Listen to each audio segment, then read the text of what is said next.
बात करने जा रहे हैं क्लास 10 की हिस्ट्री की बुक की पहले चैप्टर की, जिसका नाम है rise of nationalism in Europe.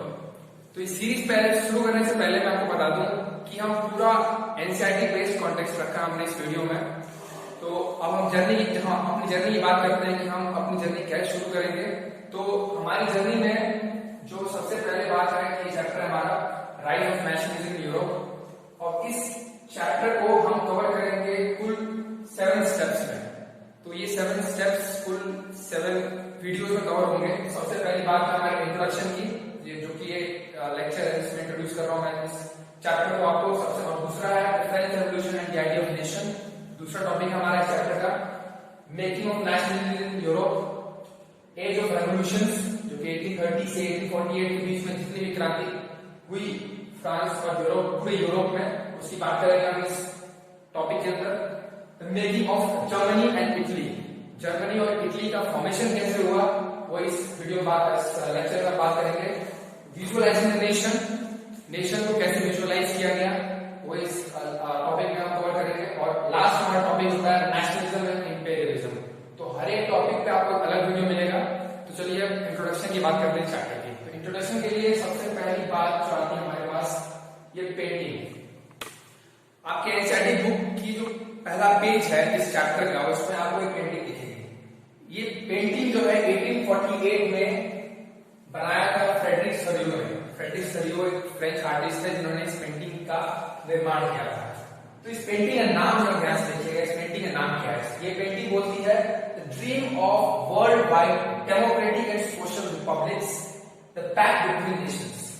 तो ये कुछ चुनिंदे वर्ड से जिनका जो मतलब है बहुत ही गंभीर है। देखिए, the dream of world wide, world wide means सारे नेशंस को मिला के, a democratic and social republic. Democratic, the people, a country where the rule is of people, मतलब जहां पर लोग राज हो, और जो रिपब्लिक हो एक सोशल रिपब्लिक हो, और यहाँ पर अलग अलग नेशंस को दर्शाया गया है। तो सबसे पहले हम इस पेंटिंग को समझने की कोशिश करते हैं, ये पेंटिंग कहना क्या चाहती है। तो ये पेंटिंग का जो मेन केंद्र बिंदु है, मेन सेंटर स्टेज है, वो है ये statue of liberty. White colour में आप यहाँ देख सकते हैं। इस स्टैच्यू ऑफ लिबर्टी जो है ये फीमेल फिगर है। फ्रांस में आपने 9th क्लास में पढ़ा होगा कि जो फीमेल फिगर है, फ्रेंच पीपल उसको एक सिंबल ऑफ लिबर्टी मानते थे। तो इस सिंबल ऑफ लिबर्टी ने अपने एक हाथ में टॉर्च ऑफ एनलाइटनमेंट पकड़ा हुआ है। टॉर्च ऑफ एनलाइटनमेंट मींस मतलब कि ज्ञानता का जो एक प्रतिबिंब है। और दूसरे हाथ में उन्होंने पकड़ा है किताब, जिसको बोलते हैं charters of rights of man, मतलब कि वो किताब है जिसमें कि लोगों की जो राइट्स हैं उनका इसमें जिक्र हुआ है। अब हम बात करते हैं कि ये जो लोग आपको दिख रहे हैं अपने अपने झंडों के साथ, इसका क्या मतलब है इस पेंटिंग के अंदर। तो अगर इस पेंटिंग को आप अपने बुक के अंदर देखिएगा तो ये जो पीछे आपको लोग दिख रहे हैं वो यूएसए के लोग हैं, स्विट्जरलैंड के लोग हैं, जिन्होंने अपनी लिबर्टी। तो अब हम बात करेंगे कि ये जो लोग हैं इनका ये समूह क्या कहना क्या चाहता है। तो इस समूह में जब हम यहाँ बात करते हैं इस जगह की, तो ये आपको बुक में ध्यान से देखिएगा, ये यूएसए के फ्लैग आपको दिख रहे हैं यहाँ पर, यूनाइटेड स्टेट्स ऑफ अमेरिका। और इसके साथ ही अगर आप अपने बुक में देखिएगा स्विट्जरलैंड के फ्लैग इसमें दिखेंगे आपको। तो ये एक प्रतीक है कि वो स्टैच्यू ऑफ लिबर्टी, मतलब लिबर्टी से आगे चले गए हैं, मतलब उन्होंने फ्रीडम गेन कर लिया है। लेकिन ये आपका फ्रांस का झंडा है। अभी फ्रांस के फ्लैग में फ्रांस अभी पहुंचा है लिबर्टी के पास, मतलब इसने भी लिबर्टी गेन की है। इसके पीछे गोल्डन, रेड और ब्लैक में ये जर्मनी का फ्लैग है, जो कि अभी लिबर्टी के पास धीरे धीरे पहुंच रहा है। और इसके पीछे ऑस्ट्रिया का झंडा है, और पीछे बाकी जितने देश दिख रहे हैं आपको यूरोप के, ये एक प्रतीक है, ये लाइन लगे हैं और ये लिबर्टी गेन करने वाले हैं धीरे धीरे। तो फ्रेडरिक सरियो जिन्होंने 1848 में पेंटिंग बनाई, इन्होंने इसमें इस चीज का अपना जिक्र रखा कि किस तरह अलग अलग रेवोल्यूशन से लोग जो है, कंट्रीज जो है, एक कॉमन स्ट्रगल, एक कॉमन सैक्रिफाइस के साथ स्टैच्यू ऑफ लिबर्टी, मतलब लिबर्टी को गेन कर रहे हैं। अब हम बात करते हैं नीचे पड़े हुए टुकड़ों की। तो आपके बुक में ये 2 वर्ड्स दिखे होंगे, एब्सोल्यूटिस्ट। एब्सोल्यूटिस्ट वर्ड आपको दिख रहा होगा। एब्सोल्यूटिस्ट का मतलब क्या होता है? एब्सोल्यूटिस्ट का मतलब कि ऐसी गवर्नमेंट जिसके ऊपर कोई रिस्ट्रिक्शन ना हो, एक ऐसा मुल्क, ऐसा राजा जिसके ऊपर कोई बेटियां ना हो, वो पूरा फ्री हो और लोगों को एक तानाशाह की तरह रूल करता हो।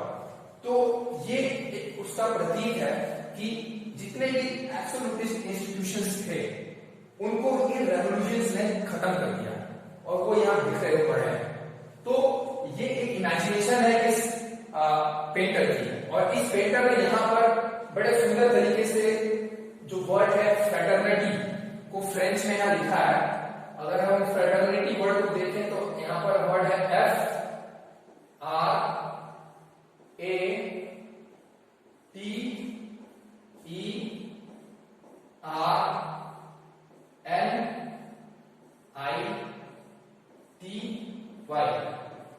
तो अगर आप इसको ध्यान से अपने बुक में देखेंगे तो ये वर्ड यहाँ लिखा हुआ फ्रेटर्निटी। तो फ्रेटर्निटी का मतलब होता है कॉमन ब्रदरहुड, मतलब लोगों के साथ मिलजुल के रहना, एक लव ऑफ बिलोंगिंगनेस इसको बोलते हैं इंग्लिश में।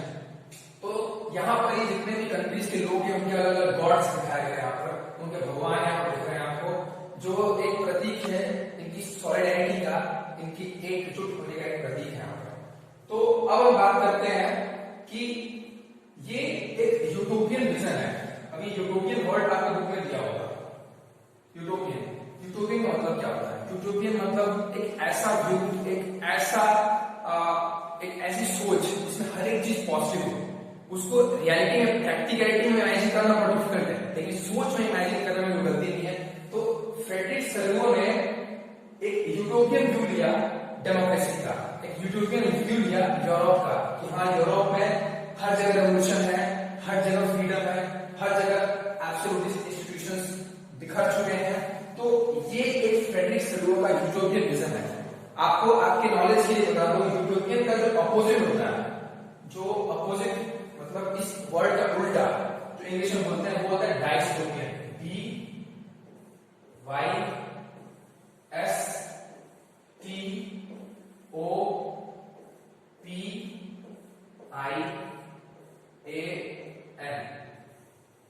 तो डायस्टोपियन विजन मतलब जहां पर सब कुछ नेगेटिव हो। तो अब हम आगे इस चैप्टर को कवर करते हैं। तो इस चैप्टर के आगे जो पहला टॉपिक हमारे पास आता है वो है कॉन्सेप्ट ऑफ नेशन स्टेट। तो आपकी बुक का जो पहला पेज है उसके पैराग्राफ में जिस तरह से मैंने पेंटिंग को डिस्क्राइब किया, तो सबसे पहले ये पेंटिंग की डिस्क्रिप्शन है। तो पेंटिंग डिस्क्रिप्शन आप ध्यान से पढ़ लीजिएगा। अब आगे हम बात करते हैं, जो अगला पैराग्राफ है वो है नेशन स्टेट के ऊपर। तो नेशन स्टेट बेसिकली है क्या? तो नेशन, जैसा कि अगर आप डिक्शनरी में देखेंगे तो नेशन एक कॉमन जियोग्राफिकल रीजन हो जहां पर लोग रहा करते हो और एक कॉमन सेंट्रल गवर्नमेंट हो जिसका कंट्रोल इन लोगों पर हो। और ये जो सेंट्रल गवर्नमेंट है वो किसके द्वारा इलेक्टेड हो? पीपल के द्वारा, लोगों के द्वारा इलेक्टेड हो। तो ये नेशन स्टेट का व्यू था, लेकिन ये नेशन स्टेट का व्यू एक कॉमन व्यू था, कॉमन व्यू जो हर एक कॉमन फिलोसोफर सोचता हो। लेकिन एक अलग बंदा था जिसका नाम था अर्नेस्ट डनन, जो इनका व्यू था। इनकी एक किताब थी व्हाट इज अ नेशन, इनकी किताब थी। तो अर्नेस्ट डनन का जो व्यू था एक नेशन को देखने का, सबसे पहले इनकी लाइन पढ़ते हैं हम, एक्चुअल लाइन क्या बोलते थे कि sacrifices form the foundation of nations. So a nation is therefore a large-scale solidarity constituted by the feeling of the sacrifices that one has made in the past and of those that one is prepared to make in the future. तो अगर समझते हैं इसको, तो जितने भी revolutions होते हैं उसमें कई लोग मारे जाते हैं उस रेवोल्यूशंस में।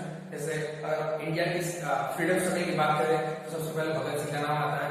तो उसी तरह जितने भी क्रांतियां हुई फ्रांस या फिर यूरोप के अंदर, तो जितने भी सैक्रिफाइसेस की गई, लोगों ने अपने आप को मार्टियर किया, तो वो सैक्रिफाइसेस जो है एक मेन धागा है जो कि सारे लोगों को बांधता है।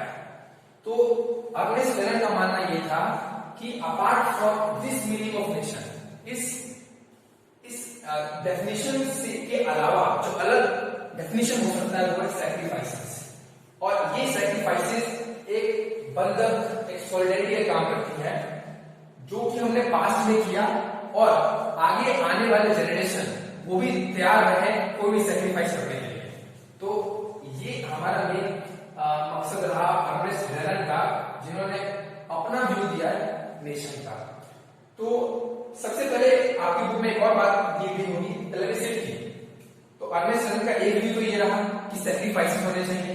दूसरा व्यू ये कि Ernest Renan also believe that a nation's existence is a daily plebiscite. तो ये वर्ड प्लेबिससिट है क्या? तो अगर प्लेबिससिट की बात करें, प्लेबिससिट वर्ड की अगर बात करें तो प्लेबिससिट का मतलब होता है वोटिंग।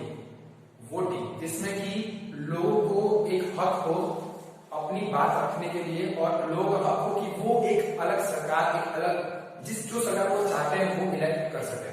तो प्लेबिससिट यानी कि जहां पर एक नेशन प्रेजेंट हो वहां पर प्लेबिससिट का राइट लोगों को मिले, ये मतलब था अर्नेस्ट हेरन का। तो आगे जो हम चैप्टर पहला टॉपिक इसके बाद हम कवर करेंगे कि French revolution and the idea of nation, उसमें किस तरह एक कॉमन स्ट्रगल हुआ, एक कॉमन क्रांति चली, ताकि फ्रांस में जो रेवोल्यूशन हुआ वो धीरे धीरे पूरे यूरोप में फैला, किस तरह फैला और फ्रांस में क्या आइडियाज इंप्लीमेंट किए गए ताकि जो ये कॉन्सेप्ट ऑफ नेशन जो है वो बिल्डअप हो सके। तो आगे देखिए, आगे सबसे पहले आगे जाने से पहले आपको बता दूं एक क्वेश्चन जो आपको सोचना होगा इस क्वेश्चन के ऊपर कि from the common view and Ernest Renan's view, from your own view of nationalism. मतलब आपने दो व्यू देख लिए नेशनलिज्म के, कौन कौन से? एक जो कॉमन व्यू था कि एक कॉमन नेशन हो जहां पर एक ज्योग्राफिकल रीजन हो, एक इलेक्टेड गवर्नमेंट, ये कॉमन व्यू था। और एक आपने व्यू देख लिया अर्नेस्ट हेरन का कि एक सैक्रिफाइस हो, प्लेबिससिट हो, ये दो चीजें हो और कोई नेशन स्टेट बनता है। तो आपके ऊपर है कि आपका आपने क्या सोचा है नेशनलिज्म के बारे में, आपका क्या राय है नेशनलिज्म के बारे में, और आप इसको सोचिए और एक पेज लिखिए इसके ऊपर कि नेशनलिज्म आपके समझ से दोनों व्यू पढ़ने के बाद आपका क्या समझ बना है नेशनलिज्म के ऊपर। तो अब हम आगे चलते हैं। हमारा पहला टॉपिक जो है चैप्टर का है, सबसे जो टॉपिक है ये French revolution and the idea of nation. French revolution के बारे में आपने 1789 में जो स्टार्ट हुआ था फ्रेंच रेवोल्यूशन, इसके बारे में आप 9th क्लास में ऑलरेडी पढ़ चुके हैं, तो मैं इसको ज्यादा कवर नहीं करूंगा। अब हम बात करते हैं कि फ्रेंच रेवोल्यूशन के बाद की बात। फ्रेंच रेवोल्यूशन में आपको पता था कि एक मोनार्की थी, मोनार्की को ओवरथ्रो कर दिया गया और लोगों ने सोचा कि अब लोगों की सरकार बनेगी, एक डेमोक्रेसी इंप्लीमेंट होगी। ये फ्रेंच रेवोल्यूशन का मेन मकसद था। तो अब उसके बाद फ्रेंच रेवोल्यूशन के बाद क्या क्या आइडियाज इंप्लीमेंट किए गए, ये आइडियाज आपको नोट डाउन करने होंगे। क्या क्या आइडियाज इंप्लीमेंट किए गए ताकि फ्रांस के लोग एकजुट हो सके, वो अपने आप को नेशन स्टेट मान सके और वो अपने आप को इकट्ठा करके कॉमन गवर्नमेंट इलेक्ट कर सके। तो ये एक फीलिंग पैदा करने के लिए क्या क्या आइडियाज इंप्लीमेंट किए गए। तो सबसे पहले आइडिया जो फ्रांस के लोगों ने इंप्लीमेंट किया वो था आइडिया ऑफ ला पार्टे एंड ले सिटिज़न का। अब ला पार्टे का मतलब क्या है? एक कॉमन फादर, कॉमन फादर। तो ये एक बहुत डीप वर्ड है, इसका मतलब कहता है कि लोगों का मानना ये था कि अगर हम ये सोचे कि हमारा कॉमन फादर है तो हम एकजुट हो सकते हैं और हम, और लेस सिटिज़न का मतलब क्या है? Citizen, citizen. इसका मतलब क्या हुआ कि आप एक नेशन में रहने वाले एक सिटीजन हैं। तो ये दो आइडियाज अगर हम सबके बीच फैला दें, बच्चों को पढ़ाएं, लोगों के अंदर फैलाएं इस आइडियाज को, तो उनके अंदर एक सॉलिडारिटी, एक एकजुटता की फीलिंग आएगी। ये सबसे पहला आइडिया जो इंप्लीमेंट हुआ। अगला आइडिया जो इंप्लीमेंट हुआ वो था फ्रेंच फ्लैग का, यानी कि झंडा बनाया जाए। तो फ्रेंच फ्लैग आपको पता है किस तरह का है? Blue and plus white combination. तो ये फ्रेंच फ्लैग बनके तैयार हुआ ताकि लोग इसकी तरफ देखें तो वो फ्रांस की इमेजिन करते रहे। जैसे कि हम अपने झंडे को, इंडियन फ्लैग को देखते हैं तो हम एक नेशन इमेजिन करते हैं कि we are part of one nation.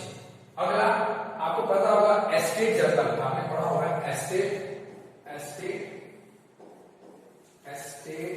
General.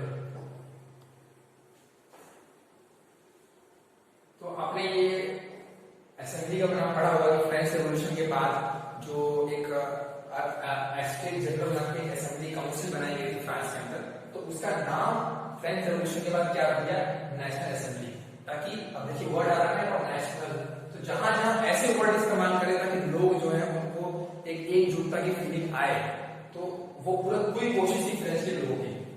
और नए नए सॉन्ग्स, नए नए हिम्स का मतलब क्या है, सॉन्ग्स, गाने, एंथम्स, वो बनाए गए ताकि लोग एक दूसरे को कनेक्ट कर सके। अगला ये जो भी शहीद लोग थे जिन्होंने सैक्रिफाइस किया रेवोल्यूशन के टाइम, उनका कॉमेमोरेशन मतलब उनको सेलिब्रेशन, कि हाँ उनका नाम, उनकी स्टैच्यू बनाया जाए ताकि लोग उनको जान सकें।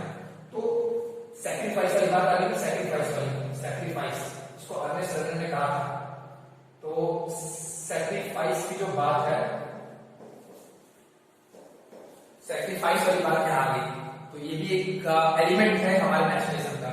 अगला एक सेंट्रलाइज्ड एडमिनिस्ट्रेशन, मतलब कि जो भी इकोनॉमिक है, अर्थव्यवस्था है, वो सेंट्रलाइज हो, एक कॉमन बॉडी हो जो कि पूरी इकोनॉमी को कंट्रोल कर रही हो, उसकी जरूरत है। कॉमन लॉ हो, कॉमन कानून बने सबके लिए, कॉमन लॉ है, ये फ्रेंच पीपल की कोशिश रही उस वक्त फ्रेंच रेवोल्यूशन के बाद। जितने भी टैक्सेस, ड्यूटीज या फिर जो भी कर्ज था फ्रेंच रेवोल्यूशन से पहले लोगों के ऊपर, वो सारा कर्ज मिटा दिया गया और एक नई अर्थव्यवस्था की शुरुआत हुई फ्रेंच रेवोल्यूशन के बाद। अब हम बात करते हैं रीजनल डायलेक्ट्स वर डिस्करेज्ड। फ्रांस में फ्रेंच बोली जाती है, लेकिन जिस तरह से हमारे यहाँ कोश पे भाषा बदल जाती है, उसी तरह फ्रांस में भी जो फ्रेंच की बोली थी वो अलग अलग राज्यों में। तो जो भी लोग थे फ्रेंच रेवोल्यूशन के बाद उन्होंने सोचा कि फ्रेंच, एक single French with single grammar, वो एक कॉमन बॉन्डिंग पॉइंट होना चाहिए पूरे फ्रेंच के लोगों के लिए। तो रीजनल डायलेक्ट्स वर डिस्करेज्ड। अब जो जितने भी आइडियाज थे, इस आइडिया को एक क्लब बना, जैकोबियन क्लब, जिसके बारे में आप भली भांति 9th क्लास में पढ़े होंगे कि जैकोबियन क्लब क्या होता है। जैकोबियन क्लब फ्रेंच लोगों का क्लब था जो फ्रेंच रेवोल्यूशन की जो आइडियाज है उसको स्प्रेड करते थे। तो जैकोबियन क्लब के लोगों ने इस आइडिया को फ्रांस से सटे हुए जितने भी राज्य हैं, जितने भी उस वक्त के किंगडम्स थे, पोलैंड, बेल्जियम, स्विट्जरलैंड और इटली, यहाँ पर इन्होंने इस आइडियाज को फैलाया ताकि फ्रेंच रेवोल्यूशन जो है वो पूरे यूरोप में फैल सके। उसकी आइडिया जो है पूरे यूरोप में फैलकर एक क्रांति का नाम दे ताकि नेशन स्टेट बिल्डअप हो सके। ये मेन मकसद था। तो अब हम आगे बात करेंगे नेपोलियन बोनापार्ट की।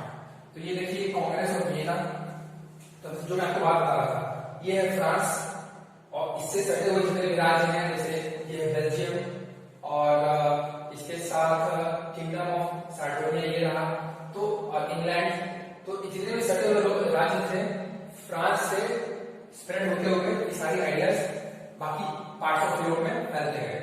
अब ये बात करते हैं कांग्रेस ऑफ वियना क्या है।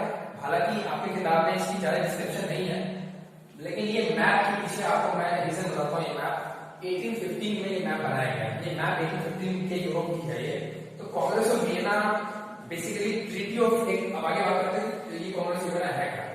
तो Congress of Vienna was the result of treaty of Paris in 1814।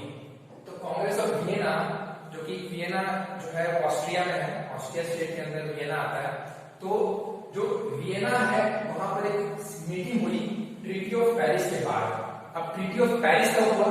Treaty of Paris पहले देखिए किसके बीच हुआ था। ये हुआ था नेपोलियन बोनापार्ट, जो कि किंग था, राजा था कहाँ का, फ्रांस का, जिसका मकसद आपने कहानी में पढ़ा होगा कि नेपोलियन बोनापार्ट जो पूरे राज्य, पूरे देश के ऊपर, पूरे संसार के ऊपर अपना दबदबा करना चाहता था। तो ये और वो हर जगह लड़ाइयां करता था। तो 1814 में उसकी एक ट्रीटी साइन हुई, एक संगति बनी, नेपोलियन प्लस कोलिशन पावर्स के बीच में। कोलिशन पावर कौन कौन थे? Austria, Russia, UK, Portugal, German और जितने भी जर्मन स्टेट्स थे, क्योंकि जर्मन भी उसमें निशान नहीं बना था, लेकिन जहां पर भी जर्मन बोली जाती थी उसको जर्मन स्टेट बोलते थे वो उस वक्त। तो नेपोलियन और कोलिशन पावर्स के बीच में ट्रीटी ऑफ पेरिस साइन हुई 1814 में, और उसके बाद बना एक मैप बनाया गया कि हाँ अब जितनी भी लड़ाइयों के बाद जितने भी हिस्से हैं जहां पर नेपोलियन बोनापार्ट ने जहां पर नेपोलियन बोनापार्ट कब्जा कर चुका था, वो अलग अलग राज्यों को बांट दिया जाए। आप इस पेंटिंग में जो आपको बुक में दे रखा है, आप अगर उसको ध्यान से पढ़ें तो इस पेंटिंग में नेपोलियन बोनापार्ट दिख रहा है आपको। यहाँ पर नेपोलियन बोनापार्ट एक पोस्टमैन की तरह दिखाया गया है यहाँ पर, और ये पोस्टमैन अपने लेटर्स धीरे धीरे छोड़ रहा है। अब लेटर्स क्या प्रतीक, किसके प्रतीक है, वो आप इस लाइन में पढ़ेंगे। The courier of Rhineland, Rhineland basically बोलते हैं जर्मन और फ्रांस के बीच में जगह है, उसको राइनलैंड बोलते हैं। The courier of Rhineland loses all that he had on his way home from Leipzig. Leipzig जो है ये एक जगह है जहां पर ये लड़ाई हुई थी। उस लड़ाई के बाद इसको बोलते हैं द फेमस बैटल ऑफ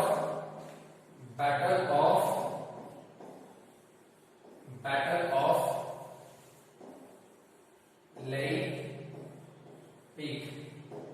अभी बैटल ऑफ लेइपजिग हुआ था 1813 में, आपको याद रखना चाहिए। बैटल ऑफ लेइपजिग हुआ 1813 में।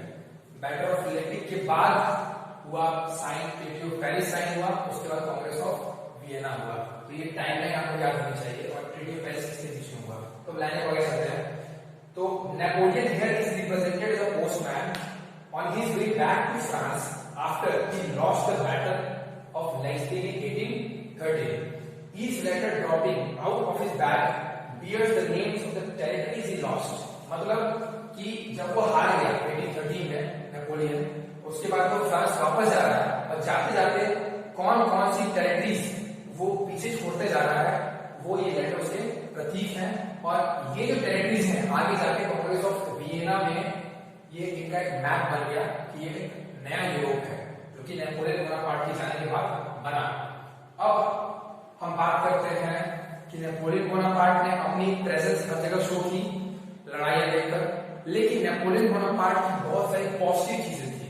क्योंकि नेपोलियन बोनापार्ट भले मोनार्क था, मोनार्की उसने इंप्लीमेंट की, वो भले पॉलिटिकल फ्रीडम नहीं देता था, लेकिन administrative freedom was very much developed in states, बहुत अच्छी तरह। तो अब हम बात करते हैं कि नेपोलियन ने जहां जहां अपना दबदबा बनाया वहां पर कैसी कैसी पॉलिसीज इंप्लीमेंट की। जैसे मैंने आपको पहले बता रखा है कि नेपोलियन जहां गया उसने पॉलिटिकल फ्रीडम नहीं दिया, जितनी भी राजनीतिक शक्तियां थी उसने अपने पास रखी, लेकिन जितनी भी एडमिनिस्ट्रेटिव सर्विसेज थी उसको उसने एक डेमोक्रेटिक वे में इंप्लीमेंट किया। कैसे? सबसे पहले सिविल कोड ऑफ 1804, जहां जहां पर नेपोलियन ने अपना दबदबा बनाया वहां पर उसने इस कोड का इम्प्लीमेंटेशन किया।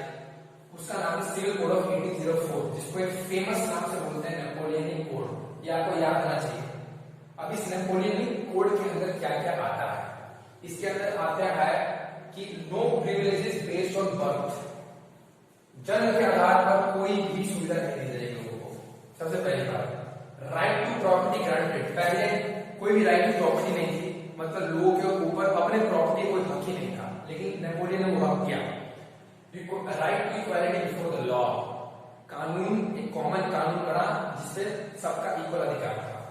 अब जहां पर नेपोलियन कंट्रोल किया, आगे और भी पॉइंट्स, ये पॉइंट्स आगे आपको क्या, नेपोलियनिक कोड के अंदर जो कॉमन कोड था उस कोड के अंदर 3 पॉइंट्स हैं जो आपको रिमेंबर करना है, आपको लर्न करना पड़ेगा। क्वेश्चन इस पे आते हैं कि व्हाट वर द फैक्ट्स और what were the things contained in Napoleonic code के अंदर क्या क्या आता है। क्वेश्चन आता है सीबीएसई में, तो आपको ये 3 पॉइंट्स लिखने होंगे। 3 पॉइंट्स आप रिमेंबर करिएगा। उसके बाद हम बात करते हैं कि नेपोलियन जहां गया, apart from the civil code के अलावा और क्या इंप्लीमेंटेशन हुआ। सबसे पहले सिंपल एडमिनिस्ट्रेशन, जो एडमिनिस्ट्रेशन था उसको सिंपल कर दिया, नो रेस्ट्रिक्शन वाज देयर, कोई बाधाएं नहीं थी। उसके बाद नो फ्यूडल सिस्टम। अब ये फ्यूडल सिस्टम क्या है? फ्यूडल सिस्टम का मतलब ये हुआ कि एक कॉमन लैंड है, इस कॉमन लैंड पे आपका कोई लैंड ओनर है, वो लैंड ओनर आपको उसने बंदी बना दिया। मतलब एक बंदा है, लैंड ओनर ने उसको बंदी बना दिया और उस पर जबरदस्ती इस जगह पे वो काम करवाता है लैंड ओनर। तो आप उसके फ्यूड हुए और आपके बीच में लैंड ओनर और आपके बीच में जो कनेक्शन है वो उसको बोलते हैं फ्यूडल सिस्टम। मतलब एक तरह का लेबर, आप लेबर विदाउट पे, फ्यूडल को बोल सकते हैं लेबर विदाउट पे।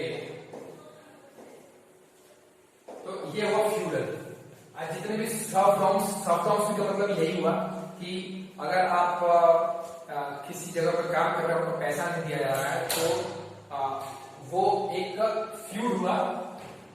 आप जो बंदा काम कर रहा है उसको फ्यूड बोलते हैं। और यहाँ पर serfdom is very much similar to feudal system, काफी सिमिलर है। अब हम बात करते हैं नो मैनोरियल यूज। अब मैनोरियल यूज क्या है? मैनर, यहाँ पर वर्ड मिलेगा आपको मैनर।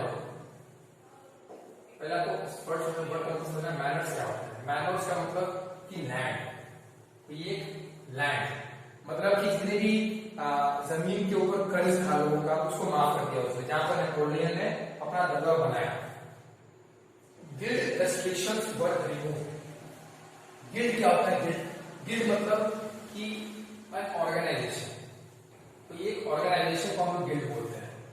ऑर्गेनाइजेशन मतलब कोई संगठन है, उसको हम लोग गिल्ड बोलते हैं। मतलब अगर जितने पत्रकार हैं वो एक साथ आ जाए, एक समूह बना ले, ऑर्गेनाइजेशन बना ले, इंस्टीट्यूशन बना ले, तो उसको हम गिल्ड बोलते हैं।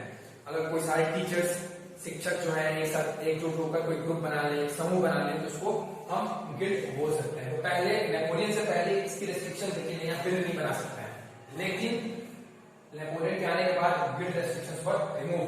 Transportation and communication improve. जितने भी ट्रांसपोर्टेशन की सुविधाएं थी उसका उसने काफी इंप्रूवमेंट किया। उसके बाद वेट्स एंड मेजरमेंट, जैसे कि केजी, ग्राम, इसका सिस्टम जो है सीके सिस्टम, जो आपको फिजिक्स में पढ़ते हैं, आप मैथमेटिक्स में पढ़ते हैं, तो एक स्टैंडर्डाइज सिस्टम है। System of international of units, ऐसा यूनिट्स आपने पढ़ी है। तो एक स्टैंडर्डाइज सिस्टम का जो आइडिया है वो किसने रखा था? ये नेपोलियन ने रखा था। ये जहां पर भी गया उसने एक स्टैंडर्डाइज्ड वेट सिस्टम जो है इंप्लीमेंट किया। तो जब भी आप ऐसा यूनिट्स के बारे में पढ़ेंगे तो आपका नेपोलियन का जो फोटो है आपको दिमाग में आना चाहिए कि हाँ, नेपोलियन जो था जिसने एक स्टैंडर्डाइज सिस्टम का सोच जो है उसने विकसित की थी। अब हम बात करते हैं एक कॉमन करेंसी की। तो नेपोलियन जहां पर भी गया उसने देखा कि एक कॉमन करेंसी, एक अर्थव्यवस्था को अगर स्मूथ मैनर में चलाना है तो हमको एक कॉमन करेंसी की जरूरत है। तो अगर फ्रांस की आज के जमाने में हम कॉमन करेंसी बात करते हैं तो फ्रैंक, FRANC, जो फ्रैंक है वो एक जैसा हमारी रूपी है, रूपी, वैसी वहां कॉमन करेंसी फ्रैंक बनी थी। अब हम बात करते हैं कि जितने बिजनेसमैन थे, क्राफ्ट पर्सन थे, पीजेंट्स थे, फार्मर्स थे, उनके लिए एक फ्रीडम था कि वो कुछ भी अपनी बिजनेस को वो स्मूथली किसी भी तरीके से चला सकते हैं। तो नेपोलियन ने कोई रेस्ट्रिक्शन एडमिनिस्ट्रेटिव फॉर्म में कहीं पर भी नहीं रखी। बस जो मेन दिक्कत थी, जो नेगेटिव रिएक्शन था, नेपोलियन का जो दबदबा था उसका नेगेटिव रिएक्शन अगर हम बात करते हैं, क्योंकि नेपोलियन को लोगों ने अलग अलग तरीके से देखा। एक मिक्स रिएक्शन था, कुछ पॉजिटिव तो कुछ नेगेटिव। तो ये दो तरह के रिएक्शंस देखे गए। अब जैसे होलैंड, स्विट्जरलैंड, ब्रसेल्स, ये आज के जमाने में 3 कंट्रीज हैं यूरोप की, और मेंस मिलान जर्मनी में आते हैं अभी आजकल, जर्मन स्टेट्स हैं, और वार्सो जो कि आज पोलैंड की कैपिटल है। इसकी कैपिटल है पोलैंड की, पोलैंड जो यूरोपियन कंट्री है, ये है पोलैंड की कैपिटल वार्सो।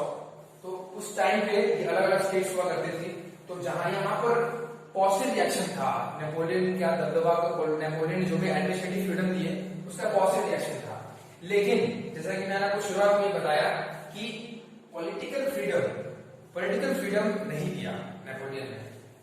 सो इकोनॉमिक फ्रीडम थी, जैसा कि मैंने बताया कि जितने बिजनेसमैन थे वो अपने बिजनेस को स्मूथली रन कर सकते थे। तो political freedom was not in hand with economic one. तो इसलिए नेपोलियन जो है वाज नॉट सीन, उसको एक अच्छे नजरिए से नहीं देखा जाता था। अब नेगेटिव रिएक्शन क्या थी? जितनी पॉजिटिव चीजें थी उसका जो नेगेटिव है वो क्या था? इंक्रीज टैक्सेशन, टैक्स बढ़ा दिए थे नेपोलियन ने। दूसरा था सेंसरशिप मतलब कि नेपोलियन के बारे में आप गलत नहीं लिख सकते हैं अखबारों में, वरना आपको सेंसर कर दिया जाएगा। जैसे कि आजकल आप पढ़ते हैं CBFC के बारे में, central board of film certification. कोई भी मूवी देखते हैं आप, उसके आगे एक सर्टिफिकेट दिखता है आपको कि इसको यू सर्टिफिकेट मिला है, यूए मिला है, या फिर ये मिला है, तो वो सेंसरशिप बोलते हैं उसको। कि तो उस वक्त सेंसरशिप इंप्लीमेंट कर रखी थी नेपोलियन ने। और फोर्स्ड कंस्क्रिप्शन, कंस्क्रिप्शन वर्ड आप लोगों ने दिया हुआ है। कंस्क्रिप्शन का मतलब होता है कि जबरदस्ती आपको आर्मी में रिक्रूट करना, भर्ती करना। तो ये फ्रेंच आर्मी में जबरदस्ती नेपोलियन जो है सबको रिक्रूट करता था। तो ये चीजें लोगों को खटकती थी, तो ये नेगेटिव रिएक्शन था नेपोलियन की तरफ। तो ये था हमारा इस टॉपिक के अंदर। इस टॉपिक के अंदर हमारे पास ये थी स्टडी मटेरियल, जिसमें कि हमने देखा कि कैसे नेपोलियन ने अपने आप को एक मिक्स्ड रिएक्शन उसने गेन किया जहां जहां उसने अपना दबदबा बनाया। तो अगर पहले टॉपिक को एंड करने से पहले, जो इस टॉपिक के लास्ट पेज पे आपका जो ये फोटो दिया हुआ है, जो कि एक पेंटिंग है जर्मन पेंटर द्वारा, इसका नाम है कार्ल कास्पर फ्रिट्ज। तो हम समझते हैं हिस्ट्री एक बहुत ही बोरिंग सब्जेक्ट है, लेकिन अगर आप इस फोटो को देखें तो ये काफी सार्कास्टिक, अभी सार्काज्म जो वर्ड है, सार्काज्म का मतलब होता है किसी पॉलिटिकल थ्योरी को, पॉलिटिकल इवेंट को एक कॉमिकल मैनर में, हास्य के पात्र की तरह अगर हम बनाएं तो उसको हम सार्काज्म बोलते हैं। मतलब अगर सार्काज्म को अगर सिंप्लीफाई करें, मतलब कि क्रिटिसिज्म इन लाइट मैनर, तो सार्काज्म का बेस्ट डेफिनेशन हो सकता है कि किसी की बुराई करना, क्रिटिसिज्म करना एक लाइट मैनर है, कॉमिकल मैनर के अंदर। तो ये एक तरीका है जर्मन पेंटर का। अब ये है जर्मनी का व्यू। जर्मनी में एक सिटी है, सिटी का नाम इस पेंटिंग में नहीं लिखा है, लेकिन जर्मन में जगह है यहाँ पर। यहाँ पर जितने भी आपको एक ट्री दिख रहा है, इस ट्री को बोलते हैं tree of liberty, tree of liberty. तो इस ट्री ऑफ लिबर्टी को जबरदस्ती जितने भी फ्रेंच सोल्जर्स हैं, ये आपको ब्लू कोट में फ्रेंच सोल्जर्स में ब्लू वाले दिख रहे हैं, सारे फ्रेंच आर्मी के सोल्जर्स हैं, नेपोलियन आर्मी के सोल्जर्स हैं। तो ये जर्मनी में जाके अपना दबदबा बना रहे हैं, लोग दिखा रहे हैं कि हम लिबर्टी को इम्प्लीमेंट कर रहे हैं, फ्रीडम इम्प्लीमेंट कर रहे हैं। तो इसलिए इस पेंटर का एक व्यू है कि जबरदस्ती एक ट्री को मतलब इम्प्लांट कर रहे हैं वहां पर। और ये जो बाकी लोग हैं, जितने भी हॉर्स कार्ट है और टांगा है, ये जिस तरह जबरदस्ती कब्जा कर रहे हैं। तो और यहाँ पर ये ह्यूमन है जिनको ये जबरदस्ती यहाँ पर देखा जा रहा है। तो ये फ्रेंच आर्मी का इस जर्मन पेंटर का देखने का एक नजरिया है कि किस तरह वो जबरदस्ती फ्रीडम को इम्प्लीमेंट कर रहे हैं, लिबर्टी को इम्प्लीमेंट कर रहे हैं। तो ये सार्कास्टिक वे किस तरह से, अब लिबर्टी तो पॉजिटिव थिंग है, फ्रीडम एक पॉजिटिव थिंग है, लेकिन इसका नेगेटिव थिंग मतलब किस गलत तरीके से लिबर्टी को फोर्स तरीके से इम्प्लीमेंट किया जा रहा था यूरोप के अंदर, नेपोलियन के अंतर्गत, वो इस जर्मन पेंटर ने सब डिपिक्ट किया है। तो ये क्रिटिसिज्म में लाइट मैनर है, कॉमिकल मैनर में इस जर्मन पेंटर ने सार्काज्म को यहाँ दिखाया है। तो ये हिस्ट्री को एक कॉमिकल वे में देखने का तरीका है, जो कि मैं आपको हाईलाइट करना चाहता था। तो इसलिए ये मत सोचिए कि हिस्ट्री एक बोरिंग सब्जेक्ट है, अगर आप इसको ध्यान से पढ़ें तो इंटरेस्ट हर जगह इसमें है। तो अब अगला है कि हम इस टॉपिक को अलग चीज में कवर कर रखा हमने, तो अभी आपके ऊपर बनता है कि आप इसको ध्यान से देखिए और बुक को साथ में रखिए, लाइन वाइज पढ़िए, और आगे आने वाले सीरीज में हम आपके अगले टॉपिक्स को कवर करेंगे। तब तक के लिए thank you for watching and good luck.